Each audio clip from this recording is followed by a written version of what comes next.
Good morning, everyone. It's clayrammage.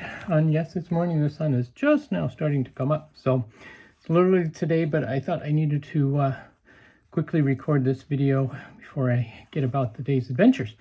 And it's freezing cold up here in Minnesota. That's my nice, warm, made in Iceland wool sweater today because it's that kind of weather outside. And since I'm going outside, I needed something nice and warm. But anyway, if you're new to the channel, welcome. We do a lot of thrift hauls on this channel. I'm a part-time reseller. I sell on eBay. I have a booth at an antique store, which, by the way, in January was an unbelievable month for me. Did extremely well. Best month ever. So that was awesome. So we'll continue to do that. And thank you to all my new subscribers. Welcome to the channel. And we shall hop right into this. Now, I was working at the antique store, the Pink Elephant is the name of it, in downtown Hopkins, Minnesota, on Saturday. And many times when you're working there, there'll be people bring stuff in and say, hey, are you buying, stuff? And many times it's really isn't stuff that's very interesting or special. But this particular day, a guy brought in this box, and it was stuff that you would find in your grandmother's basement. In a sense, in that there was a galvanized bucket that was full of stuff, and there was a clay pot that was full of jewelry and watches and stuff. So it was kind of very interesting. I'm going to save my favorite piece till the last, which I'm using, which is really cool. And all total, I spent $75. So it was very exciting to go through this. And $75 is a lot for me to spend on stuff. But there's a reason, and I'll show you that in a minute. One of the things, this just kind of got thrown in there, and I don't know how, but it was this little faux pearl necklace. It says it was $1.49 on sale. Made in China. There was just a bunch of stuff left over on the table that I ended up with once we were done with everything. But I did pick up a couple watches. This is just the watch itself. This is the gill foil. It doesn't wind. It's broken, so it's not worth much. There was a pocket watch in there. This is a Westclock pocket watch. Again, not a high value. In fact, kind of a low value. But I lock these things up and sell them. It does have some corrosion on the side because these obviously were in a basement. And the guy said he bought this property and all this stuff was basically left in the house. And so he was just bringing stuff around to see if people would be interested. There was a lot of jewelry, most of it broken and not worth very much. But I did pick up a few pieces that I thought were more valuable. This is actually, it's a very heavy necklace with some faux pearls and stuff. I just thought it was a nice long double strand necklace. It's tangled at the moment. But anyway, so I picked that one up. And again, this is another piece that just got thrown in because it was left over on the counter. It's missing a number of rhinestones on it. It's a brooch, no marks or anything on it. And then I picked up some vintage toys, these little metal motorcycles. They're not, oh, this one is marked. It's really hard to read it though with my aging eyes. I did pick up a Redline Hot Wheel. So this little guy's worth about $10. So there's a little bit of my money back. And I'm assuming same with these. They're going to be $5 to $10 each because they're nice vintage ones. This one I believe is a BMW motorcycle. So there's this pair of, these are clip-on, but they're vintage, again, Japan earrings. And those colors are just very mid-century 1960s, 1970s style. So I got those.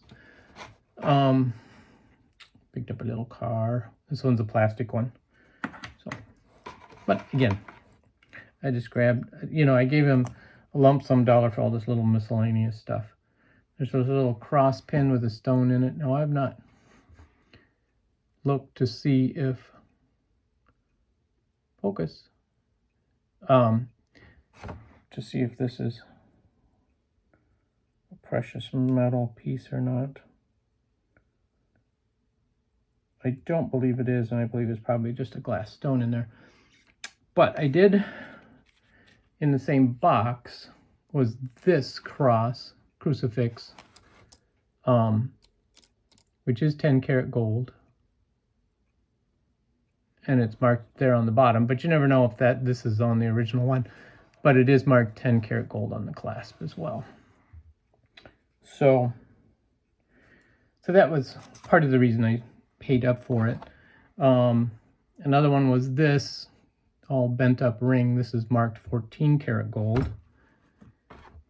This particular ring is marked 10 karat gold. It's missing the stone, which there probably would have been a small diamond right there. But it's got some other colored gold leaves on here. It almost looks like a Black Hills gold kind of piece. And then I saw that this is a clip-on earring, but I love the fact it's acorns. And I did find the other one, but it was missing both the acorns, and for some reason it didn't make it home. Not sure how that happened. I have cleaned all of this because it was really dirty. I have an ultrasonic cleaner that I put some of this stuff in. This is a beautiful necklace with some beautiful rhinestones, kind of an aquamarine color, gold tone necklace. That's really cool.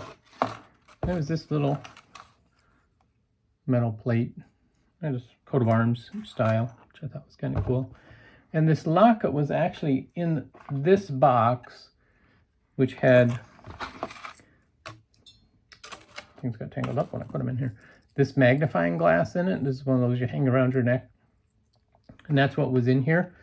But there were 2 layers of foam, and inside of the 2 layers of foam was this locket, which has pictures of 2 little kids in it. But the chain is sterling silver, which I didn't realize and didn't even know I was buying it. So there's another nice high quality. The locket is not sterling, just the chain is. And the locket has some damage on it, so I'll probably just take the locket off and get rid of it. But this was a really nice piece. This is a sterling silver piece. This is a Carl Art is the manufacturer. They were on their own from 1937 is when it was established. And the exciting thing about this is the green stones actually glow under a black light. So those are uranium glass, which is pretty cool. But it's a beautiful little bow brooch with the little tassels hanging down. I haven't checked, but I'm assuming they're all just rhinestones. But that was another reason that I paid up. So for the gold pieces and that sterling brooch, I paid up for. Little half of a salt and pepper shaker, but it's a little car. I had to get it right. I bought this lot of vintage lighters, and this was the nicest one out of the lot, which is what I bought it for. So I paid $10 for the lighters, is what I told her I would give him. Of course, this is a Camel lighter. Looks like a cigarette pack, and then it's seen better days. But I figured I can get my $10 out of just this one, so that was good. Oh, yes, and then there was also this Pixie Elf planter, which I cleaned up. It was extremely dirty, needless to say. And it did have some residual red paint. It was originally painted red, but when I cleaned it, all the red paint flaked off. So now he's a white elf, which I actually kind of like. So that's him. And again, $10 to $12 for this planter. Oh, and then there's this sterling silver ring, although it's very inexpensive, and I'm not sure because the outside coating is actually flaking off. So I'm not sure how. Sometimes it's just hard to tell with these things that are marked sterling. They really may not be sterling. So he's one of those questionable things. But what I'm really in love with is this watch. And it's working, which really surprised me when I took it out. It's a cloth wristband, and it was really dirty, but I cleaned it and it looks fabulous now. The watch face obviously is pretty dirty. And I thought it was a Rebel brand because the large minute hand was, you can see the shadow of where it sat for many, many years. And so I thought it said Rebel, but it actually says Ebel, E-B-E-L, which is a Swiss watch manufacturer, which is worth a lot more than if it's a Rebel watch. So that was a wonderful find.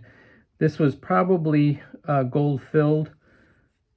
You can see on the outside where the outside edges are worn down through the outer layer. So this watch was worn a lot, but it still works, which is fabulous. And I love kind of that vintage, dirty look to it almost. So I've been wearing it since I got it. And it's a wind-up watch, which is great. I think it looks great. Keeps time. What more can you ask for out of a watch? So there you go. So that, to me, is worth $75 alone. So the rest of it's a bonus. But that was my unusual haul for this week. Thank you guys for watching. Hope you enjoyed it, and we'll catch you next time. Bye.